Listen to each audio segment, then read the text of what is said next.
Menteri Pendayagunaan Aparatur Negara dan Reformasi Birokrasi Indonesia Cahyokumolo meninggal dunia pada Jumat 1 Juli 2022. Cahyokumolo meninggal pada usia 64 tahun di Rumah Sakit Abdi Waluyo. Sebelum meninggal, Cahyokumolo sempat menjalani perawatan intensif sejak pertengahan Juni 2022 akibat penyakit yang dideritanya. Sang anak Rahajeng Widyaswari pernah mengatakan perihal penyakit yang diderita sang ayah hingga akhirnya harus dirawat di rumah sakit. Rahajeng menyebut sang ayah sakit karena ada infeksi yang menyebar hingga ke paru-paru. Pada saat itu, Rahajeng juga membantah kabar yang menyatakan Cahyokumolo dalam kondisi kritis karena sakitnya. Ia menyebut kondisi sang ayah sudah semakin membaik dan cenderung stabil.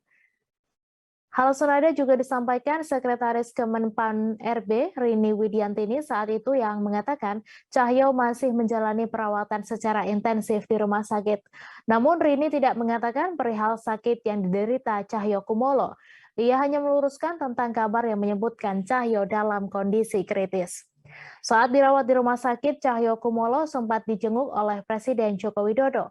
Saat itu, Presiden Jokowi menjenguk Cahyokumolo setelah menghadiri Rakernas 2 PDIP di Sekolah Partai Lenteng Agung pada Selasa 21 Juni. Selain itu, Ketua Umum PDI Perjuangan Megawati Soekarno Putri disebut terus memantau perkembangan kesehatan Cahyokumolo.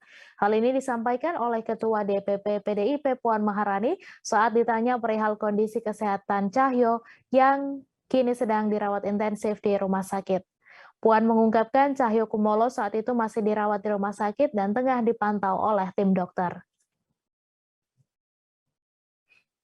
Terima kasih sudah nonton. Jangan lupa like, subscribe, dan share ya.